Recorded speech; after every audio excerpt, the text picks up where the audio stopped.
All right, guys, welcome back to another video. My name is CFI Munden. Today I'm going to be breaking down these really confusing acronyms, LNAVs, LNAVs plus Vs, LNAV, VNAVs, and LPVs. I remember when I was going through instrument training, I really had a hard time remembering what each one of these were. So what I did was I went through ChatGPT and I had it break down each one of these into three categories: what it is, how it works, and then a key point. All right. And then I'll add in some information about these as we go. But let's jump into this. So an LNAV means it's a lateral navigation approach. And what it is, it's a non-precision GPS-based approach that provides only lateral guidance to the runway. Okay. So on an LNAV, you only get guidance from the left and to the right using that OBS line or the purple GPS line. We are only going to get that from the left to right.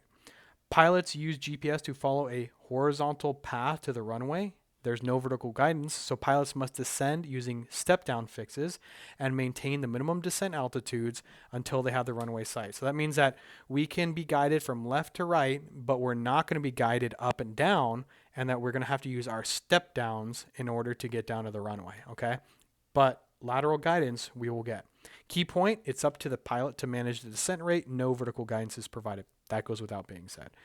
LNAV plus V stands for lateral navigation with advisory vertical guidance, and I'll explain that in a second. And what it is an LNAV approach enhanced with advisory vertical guidance provided by the GPS unit. All right. Well, how it works, the GPS unit gives a suggested vertical path, making it easier for the pilot to fly a smoother descent. And this is a big key point here with these. However, this vertical guidance is not certified. So the pilot still has to follow the MDA and cannot rely on the guidance for making critical decisions.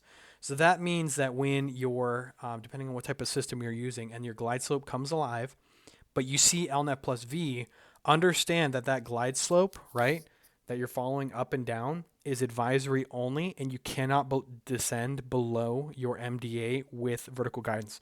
Basically, the reason for this is either the FAA hasn't checked or certified this approach, so it's a legality thing, okay, and probably a safety thing too. So it's that LNAV plus V means the vertical guidance is advisory only. It's only there to assist you, but you cannot go below the MDA. Then we have LNAV slash VNAV. This stands for lateral navigation slash vertical navigation. What it is, it's a GPS-based approach with both lateral, okay, from left to right, and vertical guidance. And it's classified as an approach with vertical guidance, which is an APV.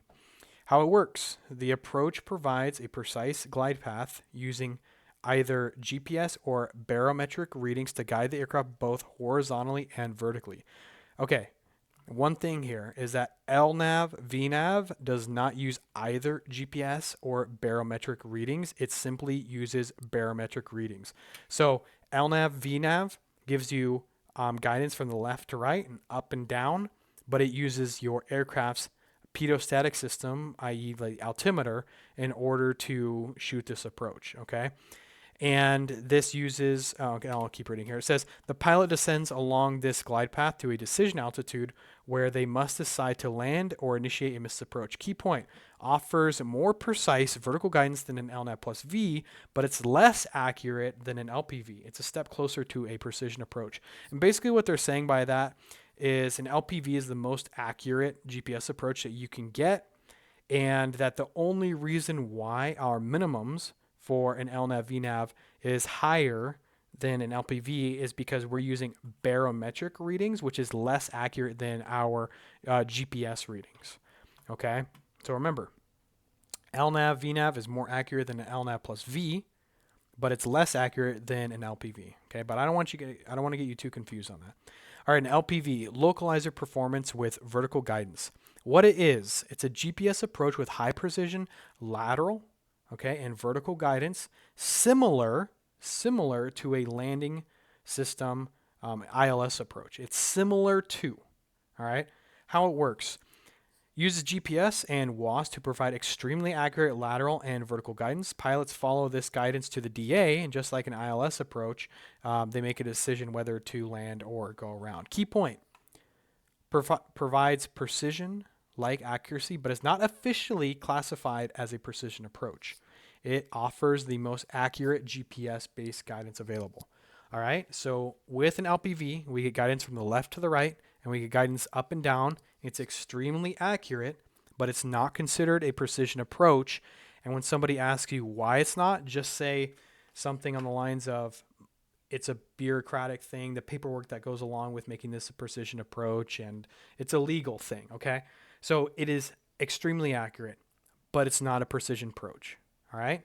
None of these are a precision approach. Not LNAV, not LNAV plus V. No, the only precision approach that we have is the ILS approach. All right, but just remember the biggest difference between an LNAV slash VNAV to an LPV is this uses barometric readings and this uses GPS. Okay. All right. I think that's it. I hope that made sense, and I hope I kept that pretty simple for you guys and give you a good place to start. I'll see you.